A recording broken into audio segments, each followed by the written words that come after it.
राधे राधे। आज श्री नरसिंह चतुर्दशी के शुभ अवसर पर मैं आपके साथ श्रीमद् भागवतम के 7वें स्कंद में वर्णित श्री नरसिंह देव के प्राकृतिक की लीला कथा शेयर करती हूँ। श्री नरसिंह देव की लीला कथा को जानने के लिए हमें हिरण्यकश्यपु और प्रहलाद महाराज के बारे में जानना होगा। तो चलिए शुरू करते हैं हिरण्यकश्यपु जी से। हिरण्यकश्यपु और हिरण्याक्ष दो ब्रदर्स थे और ये दिति जी और कश्यप जी के पुत्र थे। हिरण्यकश्यप जब हिरण्याक्ष का वध भगवान ने वराह रूप धारण कर उसका वध कर दिया हिरण्याक्ष का, तो हिरण्यकश्यपु बहुत क्रोधित हो गए और विलाप करने लगे। हिरण्यकश्यपु ने अपने जो उनके असुर संगी थे उनको बुलाया और उनको बोला, बहुत क्रोधित थे वो, और उनको बोला कि वैसे तो भगवान विष्णु देवताओं या असुरों में किसी के लिए पक्षपात नहीं करते हैं, लेकिन इस बार उन्होंने मेरे भाई का वध किया और उन्होंने देवताओं का पक्ष लिया क्योंकि वो देवताओं के द्वारा पूजित हैं। अब मैं भगवान विष्णु का सिर उनके धड़ से अलग करके उनके रक्त से अपने भाई हिरण्याक्ष को प्रसन्न करूंगा। और उन्होंने ये भी कहा, अपने असुर संगियों को मैं समझाते हुए ये भी कहा कि जो भगवान विष्णु हैं वो देवताओं के प्राण हैं। जब भगवान विष्णु ही नहीं रहेंगे तो जितने भी देवता हैं सब अपने आप मुरझा जाएंगे। जैसे कि किसी वृक्ष के काटे जाने से उसकी पत्तियां, फूल, फल सब मुरझा जाते हैं, उसकी अगर जड़ें काट दी जाएं वृक्ष की तो। और फिर उन्होंने उनको अपने असुर जो के संगी थे, जो उनके फॉलोअर्स थे, उनको उन्होंने बोला कि तुम सब लोग पृथ्वी लोक पर जाओ और वहाँ जाकर जितने भी लोग तपस्या कर रहे हैं या वेद मंत्रों का उच्चारण करते हैं, वेदों का अध्ययन करते हैं, हवन करते हैं तरह तरह के, और जितने भी लोग पूजा पाठ के जो भी कार्य करते हैं, उन सब लोगों को वो सब कार्य मत करने दो और सब कुछ विनष्ट कर दो। सब कुछ बिल्कुल पृथ्वी पर जैसे जो गांव हैं या नगर हैं या चारा गांव हैं, फसलें हैं, उन सब में अग्नि लगा दो, सब में आग लगा दो। और जो जितने भी ऐसे वृक्ष हैं जो कि जीवन प्रदायक वृक्ष होते हैं, उन सबको जड़ों से काट दो। तो इस तरह जब उन्होंने अपने असुर संघ को आदेश दे दिया, अब असुर उनके जो बाकी जो असुर थे वो सब पृथ्वी पर आए और उन्होंने जितने भी जो रिहायशी जगहें होती हैं जैसे नगर, ग्राम, बस्तियाँ और जितने भी आश्रम, साधु संतों के जो आश्रम होते हैं सब उन्होंने आग लगा दी और जितने भी वृक्ष थे उनको जड़ों से काट दिया और इस तरह से फसलों में आग लगा दी। इस तरह से जो पृथ्वी के लोग थे वो उन असुर जो हिरण्यकश्यपु के जो अनुचर थे, जो उनके अनुयायी लोग थे, उनसे इतना घबरा गए, इतना डर गए कि उन लोगों ने किसी भी तरह का तपस्या, पूजा पाठ या यज्ञ सब करना बंद कर दिया। अब इससे क्या हुआ कि जो देवता थे जब उन्होंने देखा कि किसी तरह के कोई यज्ञ वगैरह पृथ्वी पर नहीं हो रहे हैं तो वो विचलित हो गए, क्योंकि जो यज्ञों का जो फल होता है, जो स्वभाव होता है, वो देवताओं को मिलता है। अब जो देवता थे वो अदृश्य रूप लेकर पृथ्वी लोक पर आए और यहाँ आकर उन्होंने पृथ्वी पे जो विनाश असुरों ने किया था वो सब आकर देखा और वो बड़ा दुखी हुआ। अब इधर हिरण्यकश्यपु ने क्या किया? जो हिरण्यकश्यपु थे एक बहुत बुद्धिमान थे और बहुत अच्छे राजनीतिज्ञ थे। अब हिरण्यकश्यपु ने अपनी माता दिति और अपने जो उनके भाई थे हिरण्याक्ष, उनकी पत्नी रुषाभानु और अपने भतीजों को समझाया कि क्यों उन्हें हिरण्याक्ष की मृत्यु पर विलाप नहीं करना चाहिए। उन्होंने उन्हें जीवन और मृत्यु के विषय में समझाया, जीव और आत्मा के विषय में समझाया कि आत्मा का तो कभी नाश नहीं होता। तो इस तरह से उन्हें समझाया किस तरह से पृथ्वी, किस तरह से संहार किया जाता है, किस तरह से जीवन होता है। ये सब समझाते हुए उन्होंने उनको ये बताया कि अब तुम्हें हिरण्याक्ष के वध पर विलाप करने की आवश्यकता नहीं है। उन्हें समझाने के बाद लेकिन हिरण्यकश्यपु मन ही मन बहुत ज़्यादा क्रोधित थे भगवान विष्णु से और उनके प्रति बहुत ज़्यादा शत्रुता अपने मन में पाल चुके थे। अब उन्होंने ये अपने दिमाग में योजना बनाई, ये प्लान बनाया कि अपने अमर होने का उन्होंने प्लान बनाया और अमर होने के लिए और जितनी भी सिद्धियां होती हैं हर तरह की वो प्राप्त करने का उन्होंने मन में अपनी योजना बना ली। और उन्होंने उसके लिए सोचा कि वो तपस्या करेंगे। तपस्या करने के लिए हिरण्यकश्यपु मंदर पर्वत पर गए और मंदर पर्वत की घाटी में उन्होंने अपने पैर के अंगूठे पर खड़े होकर अपने दोनों हाथ ऊपर करके और आकाश की तरफ देखते हुए उन्होंने अपनी तपस्या प्रारंभ की। इतना कठोर तपस्या हिरण्यकश्यपु ने लगभग 100 दैवी वर्षों तक की और उनकी तपस्या के फल से उनके जटाजूट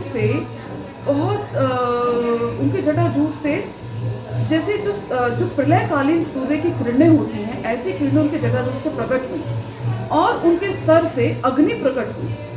उस अग्नि ने और धुएं ने पूरे आकाश को भर दिया, पूरे आकाश में वो फैल गया और जितने भी लोग थे, ऊपर के लोग और नीचे के सभी लोग, वो सब गर्मी से झुलसने लगे। जो देवता थे, जो यहाँ वहाँ अन्य लोकों में भ्रमण कर रहे थे, वो सब उससे इतना घबरा गए उस गर्मी से, वो सब अपने अपने लोकों में वापस लौट गए और वो सब अपने अपने लोकों में भी झुलसने लगे। जब और वो बहुत विचलित हो गए सभी देवता, और उन सब ने फिर ये सोचा कि वो सब मिलकर, सभी देवता मिलकर ब्रह्मा जी के पास पहुँचे और उन्होंने ब्रह्मा जी के पास जाकर ब्रह्मा जी को प्रणाम किया, उनसे रिक्वेस्ट किया कि प्लीज़ आप जाकर हिरण्यकशिपु को उसकी तपस्या को रोक दें, क्योंकि बहुत ज़्यादा गर्मी हो चुकी है और हमारे लिए जीवन बहुत मुश्किल हो गया है। ब्रह्मा जी मुस्कुराए और उन्होंने उनको, जो देवता थे, उनको आश्वासन दिया।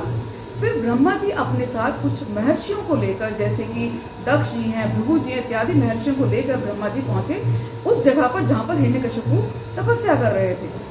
अब वहाँ जाकर हिरण्यकशिपु, जब वो वहाँ पर पहुँचे, ब्रह्मा जी पहुँचे, तो पहले तो उन्हें हिरण्यकशिपु नजर ही नहीं आए, क्योंकि हिरण्यकशिपु का इतना लंबे समय तक तपस्या करने की वजह से उनके पूरे शरीर पर चींटियों ने बाम्बियां बना दी थी और उनका पूरा शरीर घास से पूरा और बांस से ढक चुका था, तो इसलिए वो नजर ही नहीं आ रहे थे।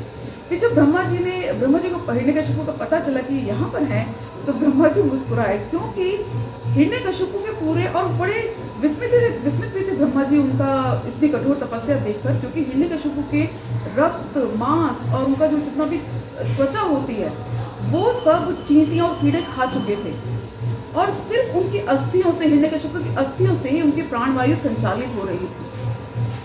ब्रह्मा जी हिरण्यकशिपु की तपस्या से प्रसन्न होकर ब्रह्मा जी ने हिरण्यकशिपु को बोला कि हे कश्यप मुनि के पुत्र, मैं तुम्हारी तपस्या से बहुत प्रसन्न हूँ। इतनी कठोर तपस्या तो बड़े बड़े ऋषि मुनियों के लिए भी संभव नहीं है, और तुम 100 दैवी वर्षों से इतनी कठोर तपस्या कर रहे हो। तुम जो चाहो अपना मनोवांछित वर मुझसे मांगो। फिर ब्रह्मा जी ने क्या किया कि उन्होंने अपने कमंडलों से दिव्य जल लिया और उन्होंने उसे हिरण्यकशिपु पर छिड़का। उनके उस दिव्य जल से हिरण्यकशिपु का जो शरीर था वो फिर से तरुण हो गया और उनका शरीर वज्र के समान बिल्कुल स्ट्रांग हो गया और उनका जो अंग कांति था वो पिघले सोने के समान हो गया। अब हिरण्यकशिपु उन चींटियों की बांबी से इस तरह से बाहर आए जैसे काष्ठ से या लकड़ी से अग्नि प्रकट होती है। उन्होंने ब्रह्मा जी को अपने सामने देखकर उनके नेत्र अश्रुओं से भर गए। उन्होंने ब्रह्मा जी को भूमि पर गिरकर प्रणाम किया, यानी ब्रह्मा जी को दंडवत प्रणाम किया और उनकी ब्रह्मा जी की स्तुतियाँ की। ब्रह्मा जी की स्तुतियाँ करने के बाद हिरण्यकशिपु ने ब्रह्मा जी से कहा कि मैं आपसे ये वर चाहता हूँ कि मैं आपके द्वारा उत्पन्न किसी भी जीव के द्वारा ना मारा जाऊँ। मुझे कोई भी देवता या कोई भी असुर या फिर कोई भी जो अधोलोक होते हैं, जो उनमें उत्पन्न कोई भी सर्प मुझे ना मार पाए। मैं दिन में या रात में ना मारा जाऊँ, घर के अंदर या घर के बाहर मैं ना मर सकूँ और मुझे कोई भी हथियार मुझे ना मार सके और किसी भी तरह का और जो जितना भी विश्व है और जितने भी लोग हैं उन पर मेरा एक छत्र राज्य हो। जितने भी लोकपाल हैं उन पर सब पर मेरा एक छत्र राज्य हो और जितने भी जीव हैं उन पर भी मेरा राज्य हो। और साथ में उन्होंने से ये भी कहा कि तपस्या के द्वारा जितनी भी सिद्धियां प्राप्त होती हैं जो कभी भी विनष्ट नहीं होती, वे सब मुझे प्राप्त होती। जब ब्रह्मा जी ने इस बात को सुना तो ब्रह्मा जी मुस्कुराए और ब्रह्मा जी ने कहा, हिरण्यकशिपु, जो तुम मुझसे मांग रहे हो वो देना तो बहुत कठिन है, लेकिन फिर भी मैं तुम्हें ये वर देता हूँ। और फिर ब्रह्मा जी ने हिरण्यकशिपु को वर देने के बाद ब्रह्मा जी जिन महर्षियों के साथ वो वहाँ पर आए थे उन सब के साथ वो वापस अपने लोक को चले गए। अब इधर हिरण्यकशिपु वर मिलने के बाद, क्योंकि वो पूरा समय अपने अंदर जो उनके अंदर शत्रुता थी भगवान विष्णु के प्रति, उसे बढ़ा रहे थे। अब हिरण्यकशिपु और भी ज़्यादा गर्वित हो गए और उन्होंने तीनों लोकों पर अपना कब्जा कर लिया, उन पर हमला करके उन पर कब्जा कर लिया और वो वसुधा वो स्वर्गलोक में रहने ही लगे। स्वर्गलोक का ऐश्वर्य, स्वर्गलोक बहुत सुंदर है और वहाँ का ऐश्वर्य देखकर हिरण्यकशिपु वहीं रहने लगे। अब जितने भी देवता थे वो हिरण्यकशिपु से बहुत भयभीत थे, वो सब हिरण्यकशिपु के सामने नतमस्तक होते। ब्रह्मा जी, विष्णु जी और शिव जी को छोड़कर सभी देवता हमेशा हिरण्यकशिपु के सामने अपना सर झुकाए रहते, हाथ जोड़कर अपना सर झुकाए रहते और वो हिरण्यकशिपु को प्रसन्न करने के लिए तरह तरह की भेंट दिया करते। और हिरण्यकशिपु देवताओं पर बहुत कठोरता से शासन कर रहे थे। अब और जितने अगर कभी कोई यज्ञ होते तो हिरण्यकशिपु क्या करते कि उन यज्ञों की आहुतियाँ खुद ही ले लेते और देवताओं को कुछ भी आहुतियाँ ना लेने देते। और उसके बाद क्या करते वो कि जैसे जलाने का कार्य है, वर्षा का कार्य है या फिर सुखाने का कार्य वो हिरण्यकशिपु स्वयं करने लगे, जो कि बेसिकली अग्निदेव, इंद्रदेव और वायुदेव के कार्य हैं वो हिरण्यकशिपु स्वयं ही करने लगे। पृथ्वी हिरण्यकशिपु से इतना भयभीत थी कि वो बिना जोते या बिना बोए ही प्रचुर अन्न देती, गाय प्रचुर मात्रा में दूध देती और जितने भी जो समुद्र हैं वो प्रचुर मात्रा में हिरण्यकशिपु को भयभीत इतना थे कि वो प्रचुर मात्रा में उनको रत्न दिया करते। जो घाटियाँ होती हैं पर्वतों की जिनमें तरह तरह के फूल खिलते हैं अलग अलग ऋतुओं के, उनमें वो हर ऋतु के फूल उनमें खिला करते। हिरण्यकशिपु से इतना भयभीत थे सब। अब देवता जो थे वो हिरण्यकशिपु से बहुत त्रस्त हो गए थे, उसके शासन से वो बहुत त्रस्त हो गए थे, बहुत दुखी थे देवता।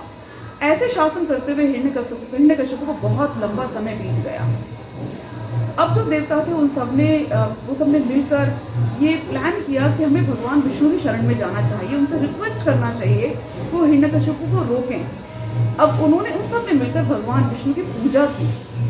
उनकी पूजा से वहाँ पर एक दिव्य वाणी प्रकट हुई। भगवान की उस गंभीर दिव्य वाणी ने कहा कि मैं हिरण्यकशिपु के सभी कार्यों से भली भांति परिचित हूँ। मैं जल्दी ही प्रकट होकर हिरण्यकशिपु का वध करूँगा, जबकि उसके पास ब्रह्मा जी के दिए हुए सभी वर हैं। वो मेरे प्रिय भक्त प्रहलाद को सताएगा और मैं उसका वध करूँगा। और सबने फिर भगवान को प्रणाम किया, सभी देवताओं ने।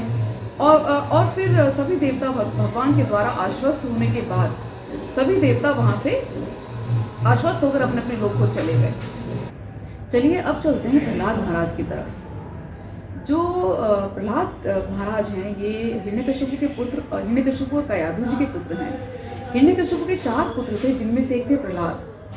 जो ये प्रहलाद जी थे ये बचपन से ही बच्चों के खेलों में कोई रुचि नहीं लेते थे, ये सदैव भगवान के चिंतन में रहते थे।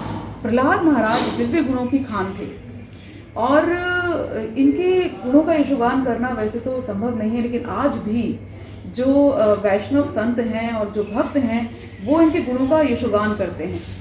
जो प्रहलाद महाराज हैं ये सदैव भगवान के चिंतन में रहते, जिससे कभी रोते, कभी हंसते, कभी गाते, कभी जोर जोर से भगवान के नामों का गान करने लग जाते, कभी नृत्य करते, कभी इतने प्रसन्न हो जाते कि नृत्य करते, और कभी प्रहलाद महाराज भगवान के कर कमलों का स्पर्श महसूस करके उसको अनुभव करके स्तंभित रह जाते। उनके नेत्र अश्रुओं से भर जाते, वो मौन रह जाते और उनके नेत्रों से अश्रु ढुलकने लग जाते। तो इस तरह से जो प्रहलाद महाराज हैं वो सदैव अपने मन को भगवान के चरण कमलों में ही स्थिर रखते। हिरण्यकशिपु जब प्रहलाद महाराज 5 साल के बालक थे तो हिरण्यकशिपु ने डिसाइड किया कि इनको शिक्षा के लिए गुरुकुल में भेजा जाएगा। हिरण्यकशिपु के गुरु थे, उनके जो पुरोहित थे वो थे शुक्राचार्य जी। शुक्राचार्य के 2 पुत्र थे, षंड और अमर, और वो षंड और अमर जो थे ये हिरण्यकशिपु के महल के पास ही रहा करते थे।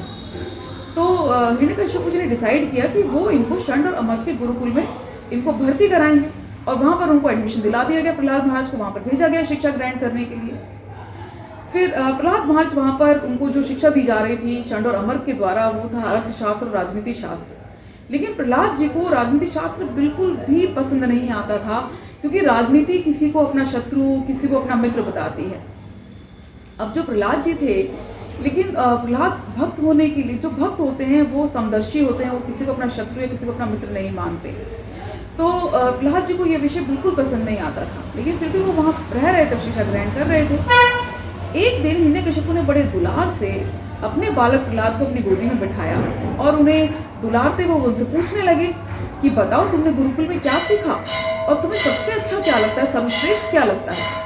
तो प्रहलाद जी ने अपने पिता को कहा कि देखिए, पिता को हाथ जोड़कर बोला कि जिसने क्षणिक देह को पाया है या फिर जिसने क्षणिक गृहस्थ जीवन को एक्सेप्ट किया है, वो तो ऐसा है जैसे कि वो किसी अंधे कुएं में गिर गया हो जिसमें जल भी नहीं है। वो इतना चिंताग्रस्त रहता है और इतना कष्ट पाता है। इस सब से निकलने का, इससे बचने का तो सिर्फ एक ही उपाय है कि वो ये सब त्याग कर वन में चला जाए और भगवान विष्णु की शरण ग्रहण करे, उनकी पूजा करे। जब हिरण्यकशिपु ने इस बात को सुना तो वो हंसने लगे और उन्होंने हंसते हुए जो उनके बाकी सहयोगी थे, असुर सहयोगी थे, उनको बोला कि देखो तो जरा बालक की बुद्धि किस तरह से भ्रमित की जाती है। जरूर उस गुरुकुल में कोई वैष्णव है, कोई विष्णु भक्त है जो छद्म रूप में वहां पर है, यानी इम्पोस्टर की फॉर्म में वहां पर है, और वो मेरे इस बालक की बुद्धि को भ्रमित कर रहा है। और फिर उन्होंने उन लोगों को बोला, अपने असुर सेवकों को बोला कि तुम इसके साथ जाओ, इसके गुरुकुल में जाओ और इस पर निगरानी रखो कि वो कौन है जो इसको ये सब सिखा रहा है। अब जो असुर थे, जो असुर सेवक थे, वो प्रहलाद जी को लेकर पहुंचे वापस से गुरुकुल में। वहाँ षंड और अमर को जब इस बात का पता चला तो उन्होंने प्रहलाद जी से ये जानना चाहा, उनको बड़े प्रेम पूर्वक पूछा कि कौन है जो तुम्हें ये सब सिखा रहा है, हमने तो तुम्हें ये सब नहीं सिखाया। तो पुत्र तुम घबराओ मत, हमें बताओ कि तुम्हें ये सब किसने सिखाया है। तो प्रहलाद महाराज ने भगवान विष्णु को प्रणाम करते हुए अपने जो उनके गुरु थे उनको बोला कि जो भगवान विष्णु है वो तो सिर्फ भक्ति से ही प्रसन्न होते हैं, उनको किसी और तरह से प्रसन्न नहीं किया जाता, और जो उनका भक्त होता है वो पंडित बन जाता है। उनका भक्त किसी को अपना शत्रु या किसी को अपना मित्र नहीं मानता, और जो किसी को अपना शत्रु या अपना मित्र मानते हैं वो कभी भी भगवान को नहीं खोज सकते, वो उन्हें जानने में असमर्थ होते हैं। और उन्होंने ये बोला कि जिस तरह से लोहा चुंबक की तरफ अट्रैक्टेड रहता है, उसी तरह से मेरी चेतना भगवान विष्णु के चरणों में पूरी तरह से अट्रैक्टेड है, उनकी तरफ आकर्षित है, और इस विषय में मैं स्वतंत्र नहीं हूँ। तो जब षंड और अमर ने इस बात को सुना तो उन्हें प्रहलाद जी पर बहुत गुस्सा आ गया और उन्होंने उन्हें डांटते हुए कहा कि हमारी छड़ी लेकर आओ, और अपनी छड़ी मंगाकर उन्हें प्रहलाद महाराज को बहुत डराया, धमकाया, और फिर उनको कहा कि तुम हमारे नाम पर बट्टा लगाना चाहते हो, तुम तो एक चंदन वृक्ष में, उस कटीले वृक्ष के समान हो, जिसको कि जैसे चंदन के वृक्ष को जब काटना होता है कुल्हाड़े का इस्तेमाल किया जाता है, और कुल्हाड़े का जो हत्ता होता है वो उस कटीले वृक्ष से बनाया जाता है। तो तुम तो उस कटीले वृक्ष के समान हो। जो ये असुर वंश है, ये चंदन का वन है, और इस चंदन के वन को काटने के लिए भगवान विष्णु उस कुल्हाड़े के समान है, और तुम उस कटीले वृक्ष के समान हो जिससे कि उस कुल्हाड़े का हत्ता बनाया गया है। ये कहकर उन्होंने प्रहलाद महाराज को बहुत डांटा और बहुत धमकाया भी। फिर उन्होंने प्रहलाद महाराज की शिक्षा फिर से शुरू की, उन्हें काम अर्थ के बारे में उनको पढ़ाना शुरू किया और धन के बारे में उनको पढ़ाना शुरू किया। तो जब प्रहलाद महाराज ये सब पढ़ रहे थे तो उनको लग रहा, और वो प्रहलाद महाराज वाकई बहुत अच्छे से अपनी कक्षा में अच्छे से पढ़ते, उनसे सीखते, तो उन्हें ये लग रहा था कि अब हमने काफ़ी कुछ प्रहलाद को सिखा दिया है। अब वो हिरण्यकशिपु को प्रसन्न करने के लिए उन्होंने एक दिन क्या किया, जब प्रहलाद महाराज की माता ने उनको नहला धुलाकर तैयार कर दिया और उनको अच्छे अच्छे अलंकार पहना दिए, तो षंड और अमर्क प्रहलाद जी को लेकर पहुंचे हिरण्यकशिपु के पास। और जब प्रहलाद महाराज ने अपने पिता के सामने जाकर उन्हें प्रणाम किया, हाथ जोड़कर प्रणाम किया, और वो उनके सामने नतमस्तक हो गए। जब हिरण्यकशिपु ने अपने पुत्र को अपने सामने नतमस्तक देखा तो हिरण्यकशिपु बहुत प्रसन्न हुए और उनके नेत्र अश्रुओं से भर गए। उन्होंने बड़े दुलार से अपने पुत्र को, बड़े प्रेम से अपने पुत्र को अपनी गोदी में बिठाया और उनसे पूछा कि अब बताओ पुत्र, और उनके जो नेत्रों का जो अश्रु थे हिरण्यकशिपु जी के, उन्होंने प्रहलाद महाराज के हंसते हुए मुख को भिगो दिया। अब उन्होंने अपने पुत्र से पूछा, हिरण्यकशिपु ने, कि बताओ पुत्र, तुमने गुरुकुल में क्या सीखा, तुम्हारे शिक्षकों ने तुम्हें क्या सिखाया और तुम्हें सर्वश्रेष्ठ क्या लगता है। अब प्रहलाद जी ने अपने पिता से कहा, श्रवणम कीर्तनम विष्णु स्मरणम पाद सेवनम अर्चनम वंदनम दास्यम साख्यम आत्मनिवेदनम। उन्होंने अपने पिता से कहा कि उन्होंने अपने पिता को बेसिकली नवदा भक्ति के बारे में बताया कि हम किस तरह से भगवान की सेवा कर सकते हैं।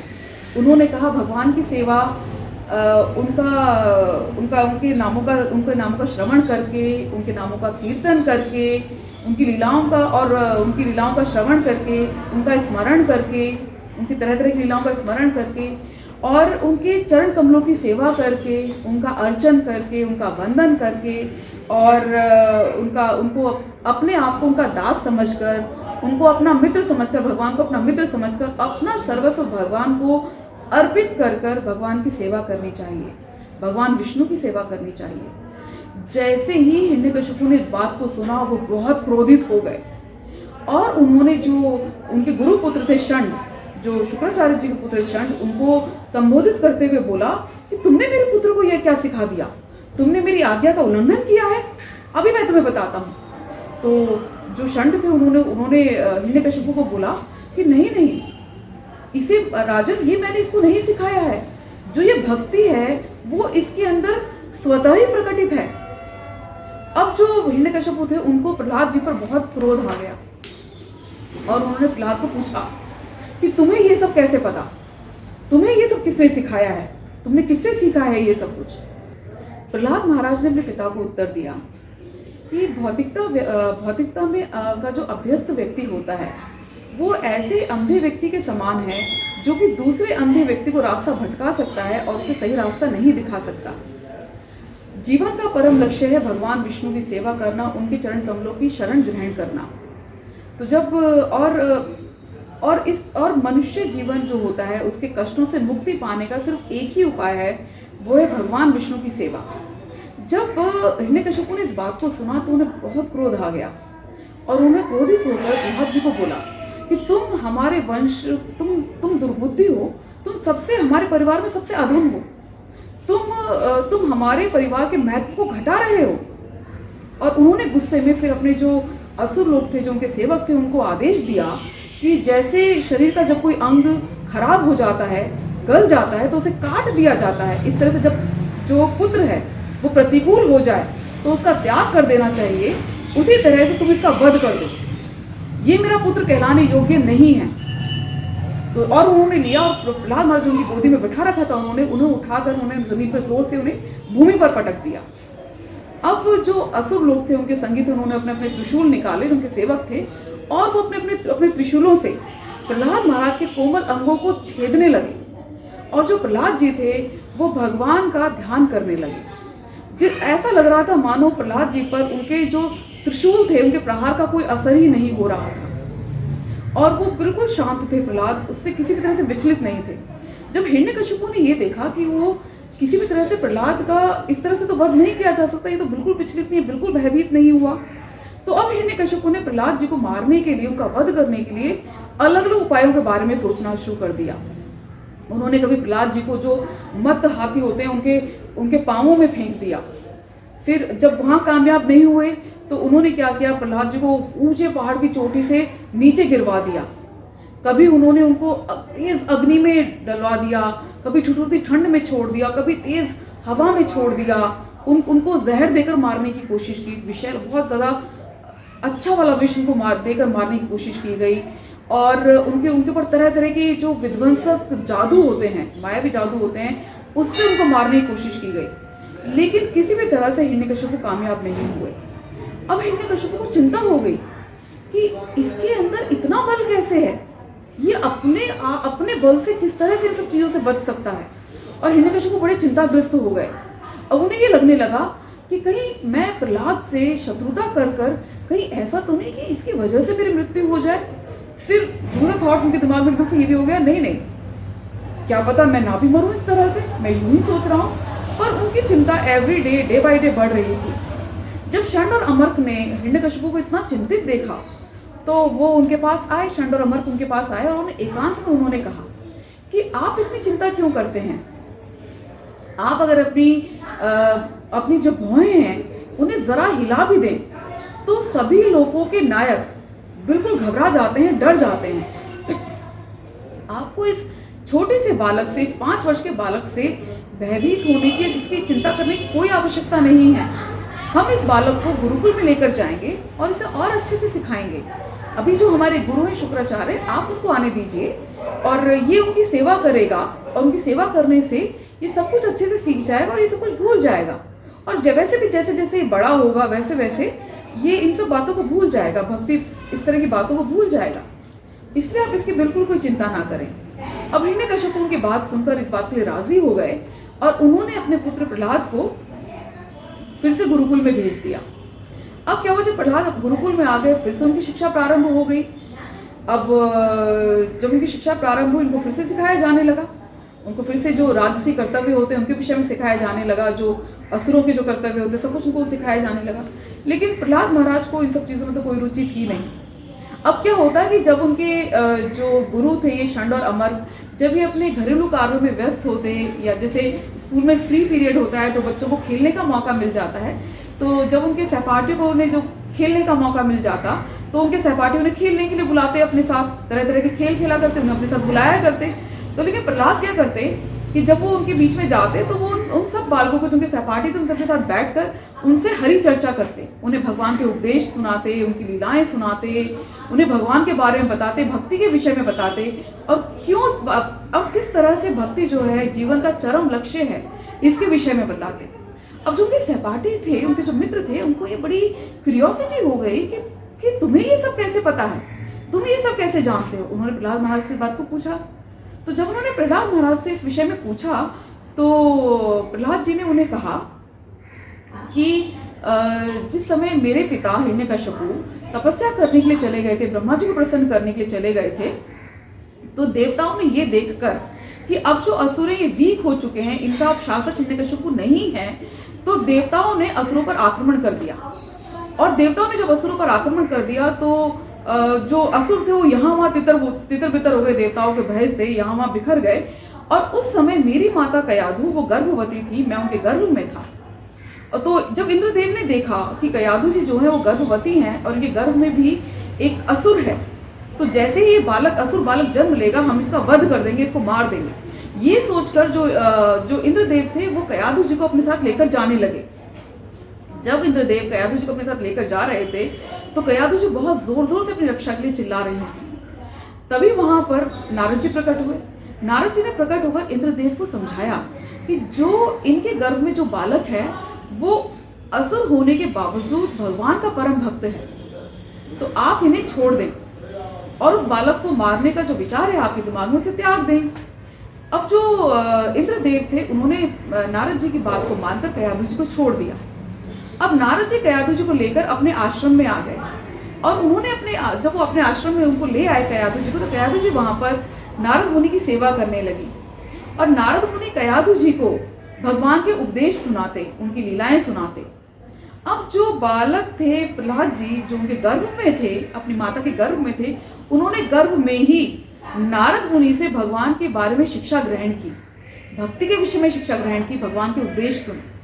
फिर प्रहलाद महाराज ने अपने सहपाठियों को ये बताया कि मेरी माता तो समय के साथ ये सब भूल गई, लेकिन मैंने बहुत ध्यानपूर्वक ये सब गर्भ में सुना और ये सब मुझे आज भी याद है। जब उनके सहपाठियों ने ये सब बातें सुनी तो वे प्रहलाद महाराज से बहुत इम्प्रेस्ड हुए और वे उनकी बातों को बड़े ध्यानपूर्वक सुनते, इतना ध्यान से सुनते कि अब सभी सहपाठियों ने, जो उनके मित्र थे, सहपाठी थे, उन लोगों ने क्या किया, जो षंड और अमर के द्वारा जो शिक्षा दी जा रही थी उन लोगों को, उन्होंने उसका तिरस्कार करना शुरू कर दिया।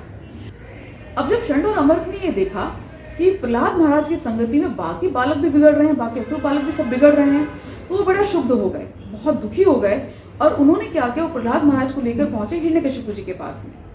वहां ले जाकर उन्होंने सारी बात हिरण्यकश्यप के साथ शेयर की, उन्हें बताया। अब जब हिरण्यकश्यप ने इस बात को सुना तो वो बहुत क्रोधित हो गए और उन्हें क्रुद्ध होकर प्रहलाद जी को बोला कि हे दुर्बुद्धि, तुम ये सब किससे सीख रहे हो, तुम्हें ये सब किसने सिखाया, तुम हमारे परिवार में सबसे अधम हो। हिरण्यकश्यप ने साथ में ये भी प्रहलाद जी को बोला कि तुम किसके बल पर मेरी बातों का उल्लंघन कर रहे हो और इस तरह की बातें कर रहे हो। जब प्रहलाद महाराज ने पिता की इस तरह की बातें सुनी तो प्रहलाद महाराज ने बहुत शांत होकर, बिल्कुल भद्रता के साथ में, बहुत हम्बली अपने पिता को बोला कि जो आपके बल का स्रोत है वही मेरे बल का भी स्रोत है। वही ब्रह्मा जी समेत सभी जीवों के बलों का स्रोत है, वही तीनों गुणों के नियंता हैं, और वही भगवान विष्णु इस सृष्टि का संहार करते हैं, इसका पालन करते हैं। और भगवान के चरण कमलों की सेवा ही हम सबके जीवन का लक्ष्य है। आप भी भगवान विष्णु से अपनी शत्रुता त्याग कर उनके चरणों की शरण ग्रहण करें। जब हिरण्यकशिपु ने इस बात को सुना तो इस प्रहलाद महाराज की इस बात ने हिरण्यकशिपु के क्रोध की जो अग्नि थी उसमें घी डालने का कार्य किया, और वो उनसे और भी ज्यादा क्रोधित हो गए। अब हिरण्यकशिपु ने क्रोधित होकर अपने पुत्र प्रहलाद को, जो अभी सिर्फ 5 साल के बालक हैं, उनको बोला कि तुम्हें मैं अभी बताता हूँ, और बहुत गुस्से में थे वो, मैं तुम्हें अभी बताता हूँ, तुम इस योग्य नहीं हो, तुम मेरा पुत्र कहलाने योग्य ही नहीं हो, तुम इस वंश के योग्य नहीं हो, अभी मैं तुम्हारा वध करता हूँ, तुम्हें यमराज के घर में पहुंचाता हूँ। और ये कहकर, और तुम जिस परम पुरुष की बातें करते हो और तुम मेरा परित्याग कर रहे हो, मेरे शासन को तुम मना करते हो, तुम जिस परम पुरुष को बात करते हो, तुम कहते हो वो हर जगह है, सर्वस्व है वो, तो क्या मेरे सामने वाले इस खंबे में, उसका अपने सामने जो खंबा था उसकी तरफ इशारा करते हुए हिरण्यकशिपु ने बोला, तो क्या मेरे सामने इस खंबे में वो है? अभी देखता हूँ वो तुम्हें कैसे बचाते हैं, वो तुम्हें यहाँ बचाने आते भी हैं या नहीं आते। ये कहकर हिरण्यकशिपु बहुत गुस्से में अपने सिंहासन से उठे, अपनी तलवार लेकर अपने सिंहासन से उठे, और उन्होंने अपने घूंसे से जिस खंबे की तरफ उन्होंने इशारा किया था, घूंसे से उस खंबे पे जोर से प्रहार किया। उनके प्रहार से वो खंबा टूट गया और उस खंबे से बहुत तेज ध्वनि निकली। इतनी भयानक और इतनी तेज ध्वनि थी वो कि वो ब्रह्मा जी समेत सभी लोगों तक पहुंची। देवता उस ध्वनि से घबरा गए। उन्हें ऐसा लगा जैसे कि हमारे लोगों का नाश होने वाला है, इसका विनाश होने वाला है। हिरण्यकशिपु समेत सभी असुर भी उस ध्वनि से घबरा गए, वो इतना तेज थी ध्वनि। अब भगवान श्री नरसिंह देव उस वहां पर प्रकट हुए खंबे से एक अभूतपूर्व और अद्भुत रूप में प्रकट हुए। उनको देखकर हिरण्यकशिपु ने सोचा, ये कैसा प्राणी है जो आधा मनुष्य और आधा सिंह है? ये कैसा अजीब सा लगने वाला प्राणी है। हिरण्यकशिपु उनको देख रहे थे, उनके भगवान के दर्शन कर रहे थे। हिरण्यकशिपु श्री नरसिंह देव के दर्शन कर रहे थे, और वो उनकी क्रुद्ध लाल लाल आंखों को देख रहे थे जो पिघले सोने के समान दिखाई देती थी। वो इतनी चमकीली आंखें थी जो उनके मुखमंडल को और भी भयानक बना रही थी। उनके जो गर्दन के बाल थे वो चारों तरफ फैले हुए थे और उनके मुखमंडल को और भी ज्यादा फैला रहे थे। उनकी जो भगवान की जो नासिका थी, उनका जो मुख था वो इस तरह से खुला हुआ था जैसे कि पर्वत की गुफा, गहरी गुफाएं होती है पर्वत के अंदर। उनके दांत चमकीले थे और बिल्कुल मृत्यु के समान नजर आ रहे थे हिरण्यकशिपु को। उनका जो मुंह था वो उनके मुखमंडल पर फैला हुआ था। भगवान की जो जीभ थी वो यहाँ वहां इस तरह से चल रही थी उनके मुंह में, जिस तरह से कोई योद्धा युद्ध में अपनी तलवार चलाता है, इतना तेजी से वो मूव कर रही थी। और उनकी जो गर्दन थी वो छोटी और मोटी थी, उनकी कमर पतली थी, और हिरण्यकशिपु उनके दर्शन कर रहे थे भगवान के। और उनके जो नाखून थे वो इतने बहुत नुकीले थे। उनके जो शरीर के रोए थे, जो श्री नरसिंह देव के शरीर के रोए थे, वो चंद्रमा के समान श्वेत चमक रहे थे। उनका शरीर आसमान को छू रहा था। अब हिरण्यकशिपु ने, क्योंकि उनको इतनी शत्रुता थी भगवान विष्णु से, भगवान के अपने सामने दर्शन करके भी हिरण्यकशिपु ने अपने मन में ये सोचा कि भगवान विष्णु ने मुझे मारने के लिए ये योजना बनाई है, पर मेरे सामने तो कोई प्रतिद्वंदी ठहर ही नहीं सकता। अभी मैं इन्हें बताता हूँ। ये सोचकर हिरण्यकशिपु ने अपनी गदा उठाई और उन्होंने श्री नरसिंह देव पर धावा बोल दिया, उन पर आक्रमण कर दिया। वो जोर जोर से अपनी गदा से उनको मारते। नरसिंह देव ने उनको, जो हिरण्यकशिपु थे, उनको उनकी गदा के समेत इतने आराम से ऐसे उठा लिया जिस तरह से गरुड़ किसी सांप को अपने चोंच में उठा लेते हैं, अपने मुंह में उठा लेते हैं, इतने आराम से उठा लिया। फिर जैसे गरुड़ कभी कभी खिलवाड़ करते हुए सांप को छोड़ भी देते हैं, इसी तरह से भगवान ने हिरण्यकशिपु को छोड़ दिया। अब हिरण्यकशिपु ने सोचा कि ओह, ये मेरे शौर्य से डर गए हैं, घबरा गए हैं, अभी मैं इन्हें बताता हूँ। अब हिरण्यकशिपु ने क्या किया, अपनी तलवार और अपनी ढाल निकाली और वो जैसे बाज की गति से कभी आसमान में जाकर भगवान पे प्रहार करते, कभी नीचे आकर प्रहार करते, बाज की गति से कभी ऊपर कभी नीचे ऐसे हो रहे थे। लेकिन भगवान ने उनको उनके तलवार और ढाल के समेत बड़े आराम से कंफर्टेबली उनके हाथ अपने हाथ में दबोच लिया।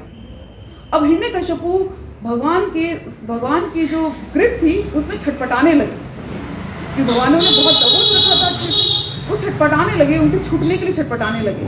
और हिरण्यकशिपु उनकी गर्जना से, भगवान की गर्जना से, उनके जो उनका अट्टहास था भगवान का, जिससे वो हंस रहे थे, उससे वो भयभीत थे। अब भगवान ने क्या किया, श्री नरसिंह देव ने क्या किया कि हिरण्यकशिपु को अपनी गोद में लिया, अपनी जांघ का सहारा लेकर उन्होंने उस सभा की जो देहली थी, जो दहलीज होती है, सभा की देहली थी, वहां जाकर उन्होंने उसको अपनी जान का सहारा लेकर वहां पर हिरण्यकशिपु को बड़े आराम से, बड़ी सहजता से उसके वज्र समान शरीर को फाड़ दिया। अब भगवान श्री नरसिंह देव के मुख तथा गर्दन के बाल हिरण्यकशिपु के रक्त से सने थे और क्रोधपूर्ण होने के कारण उनकी भयानक आंखों की ओर देख पाना संभव नहीं था। वे अपने मुंह के कोरों को जीभ से चाट रहे थे तथा हिरण्यकशिपु के उदर से निकली आंतों की माला से सुशोभित थे।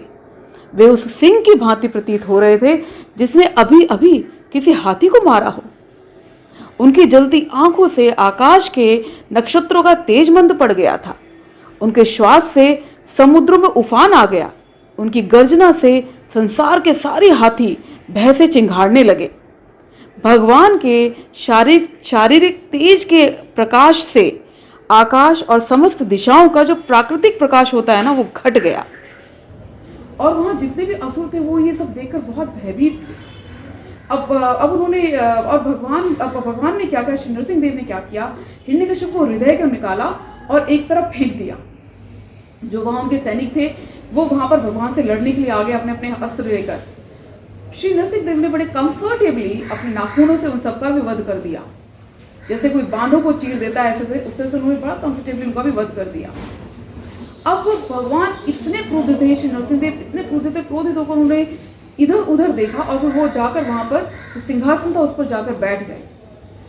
अब उनके जो बाल थे, जो गर्दन के बाल थे भगवान के, जो यहाँ वहां फैले हुए थे, उससे जो आसमान में जो बादल होते हैं वो इधर उधर छितर बितर गए और जो आसमान में जो विमान थे वो उच्च लोकों में और बाह्य आकाश में जाकर गिर गए।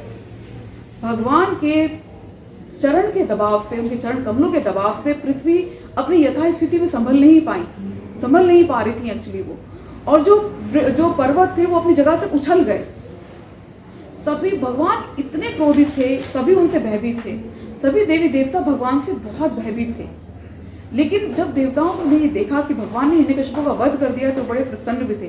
पूरा आकाश देवताओं से भर गया। जो देवियां थी और देवता थे वो भगवान पर पुष्प वर्षा करने लगे और ब्रह्मा जी, शिव जी, इंद्रदेव समेत सभी देवता वहां पर आए और उन सब ने एक एक करके भगवान की स्तुतियां की। ब्रह्मा जी ने की, शिव जी ने, इंद्रदेव ने, देवताओं ने की और जो वहां पर यक्ष थे, यक्षों ने, किन्नरों ने और सभी चारणों ने, गंधर्वों ने, सभी ने भगवान की स्तुतियां की। आकाश में गंधर्व तरह तरह से मंगल गान गाने लगे, भगवान का यशोगान करने लगे और वहां पर नृत्य करने लगे। सभी बहुत प्रसन्न थे, सभी देवता बहुत प्रसन्न थे। लेकिन भगवान का इतना क्रोधित रूप देखकर किसी की भी ये हिम्मत नहीं हुई कि वो भगवान के सामने जा सके।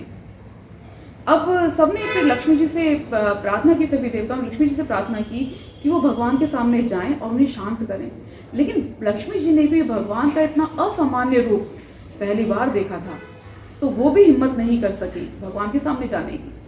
अब ब्रह्मा जी ने प्रहलाद महाराज को कहा कि देखो पुत्र, जो भगवान है ये श्री नरसिंह देव, ये तुम्हारे पिता से बहुत क्रुद्ध हैं, तुम जाओ और इन्हें शांत करो। प्रहलाद महाराज जैसे भगवान से बिल्कुल भयभीत नहीं थे।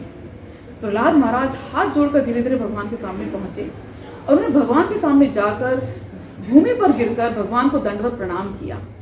जब भगवान ने बालक प्रहलाद को, अपने भक्त प्रहलाद को अपने सामने नतमस्तक होते देखा, उन्हें दंडवत करते देखा, उन्हें साष्टांग प्रणाम करते देखा, भगवान भाव विभोर हो गए। भगवान ने प्रहलाद महाराज को उठाया और बड़े प्रेम से अपना कर कमल उन्होंने प्रहलाद महाराज के सिर पर रखा।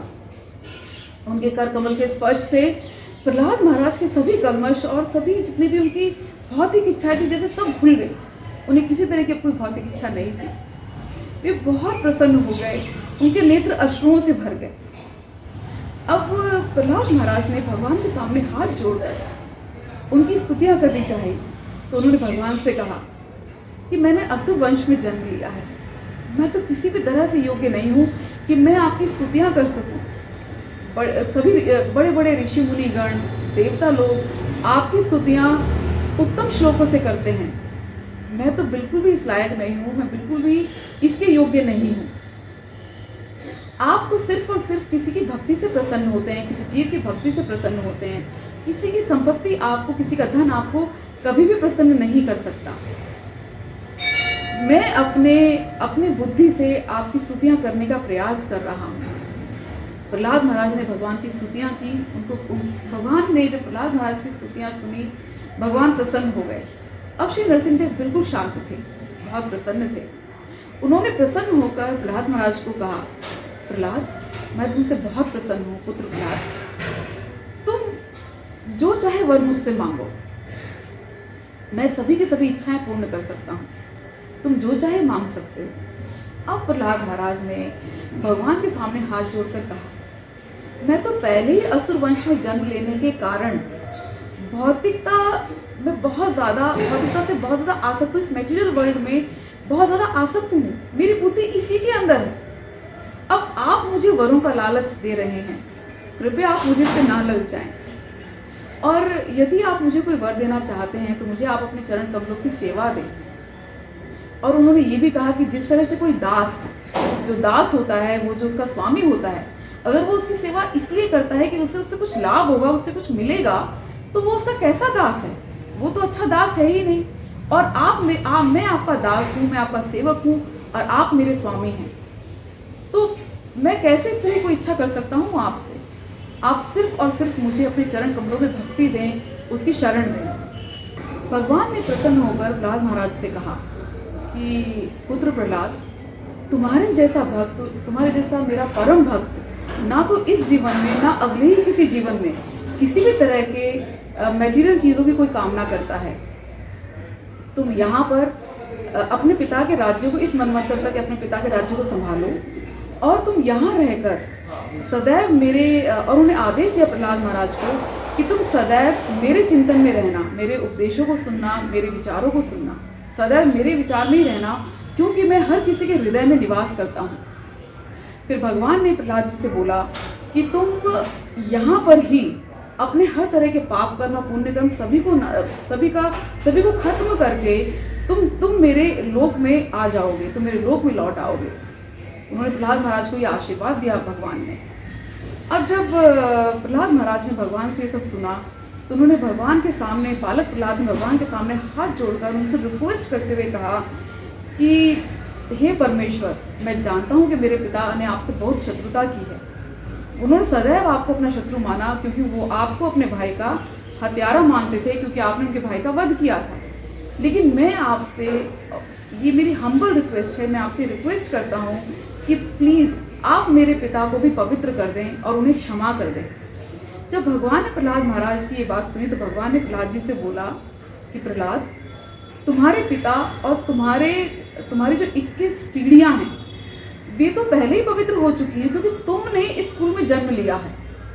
जो भक्त होते हैं, वो जिस भी देश में या जिस भी परिवार में जन्म लेते हैं, वो उस परिवार को चाहे कितना भी गरीब क्यों ना हो, उसे शुद्ध कर देते हैं, उसे पवित्र कर देते हैं। तुम्हारे पिता तो पहले ही मेरे द्वारा पवित्र किए जा चुके हैं। फिर उन्होंने कहा कि और जो भी लोग तुम्हारी भक्ति का अनुसरण करेंगे, उसे फॉलो करेंगे, वे मेरे परम भक्त बनेंगे। और फिर उन्होंने प्रहलाद महाराज को आदेश देते हुए कहा कि एक पुत्र का ये कर्तव्य होता है कि वो अपने पिता का विधि पूर्वक अंत्येष्टि करे, उसका श्राद्ध संपन्न करे। अब तुम भी अपने पिता की अंत्येष्टि करो, उनका श्राद्ध करो। प्रहलाद महाराज ने भगवान को प्रणाम किया। जो वहाँ पर सभी देवी देवता आए हुए थे, ब्रह्मा जी समेत सभी देवी देवता, शिव जी, इंद्रदेव, सभी ने भगवान को प्रणाम किया। अब ब्रह्मा जी ने भगवान के सामने जाकर, उनके समक्ष जाकर ब्रह्मा जी ने भगवान की स्तुतियाँ की और भगवान को बोला कि जो ये हिरण्यकशिपु था, ये मुझसे वरदान पाकर बहुत गर्वित हो गया था और ये पूरी सृष्टि का नाश करने में लगा हुआ था। आपने सृष्टि को बचाया है, आपने अपने भक्त प्रहलाद पर कृपा की है, इसका भी वध होने से आपने बचाया है और अब ये आपकी शरण में है। जब भगवान ने इस बात को ब्रह्मा जी से सुना तो भगवान ने मुस्कुराते हुए ब्रह्मा जी को कहा, श्री नरसिंह देव ने उन्होंने ब्रह्मा जी को मुस्कुराते हुए कहा, देखो ब्रह्मा, जैसे जो विषैला सांप होता है वो उसको दूध पिलाना घातक सिद्ध होता है, उसी तरह से असुरों को वरदान देना बहुत घातक होता है, क्योंकि असुर ईर्ष्यालु और जो क्रोधित स्वभाव के होते हैं बहुत ज़्यादा। अब देखो तुम कभी किसी असुर को वरदान मत देना। ब्रह्मा जी ने बात सुनी और ब्रह्मा जी ने भगवान को प्रणाम किया। फिर सभी ने भगवान की पूजा की और भगवान वहाँ से, श्री नरसिंह देव वहाँ से अंतर ध्यान हो गए। अब ब्रह्मा जी ने शुक्राचार्य जी के साथ मिलकर और वहाँ जितने महर्षि ऋषिगण आए हुए थे सबके साथ मिलकर ब्रह्मा जी ने प्रहलाद महाराज को असुरों का और दानवों का राजा बनाया और उन्हें साम्राज्य संभालने के लिए वहाँ पर रखा। वहाँ पर जो हिरण्यकशिपु का जितना साम्राज्य था उसे संभालने की जिम्मेदारी प्रहलाद महाराज को दी गई। उसके बाद में सभी देवी देवता ब्रह्मा जी समेत सभी अपने अपने लोक को लौट गए और प्रहलाद महाराज ने जैसा भगवान ने उनको आदेश दिया था, वैदिक नियमों का पालन करते हुए सदैव भगवान के चिंतन में रहते हुए उन्होंने अपने उस साम्राज्य को उस मनवंतर तक संभाला। तो ये थी बहुत सुंदर, बहुत मनमोहक, बहुत अद्भुत कथा श्री नरसिंह देव के प्राकट्य की। जय राधे।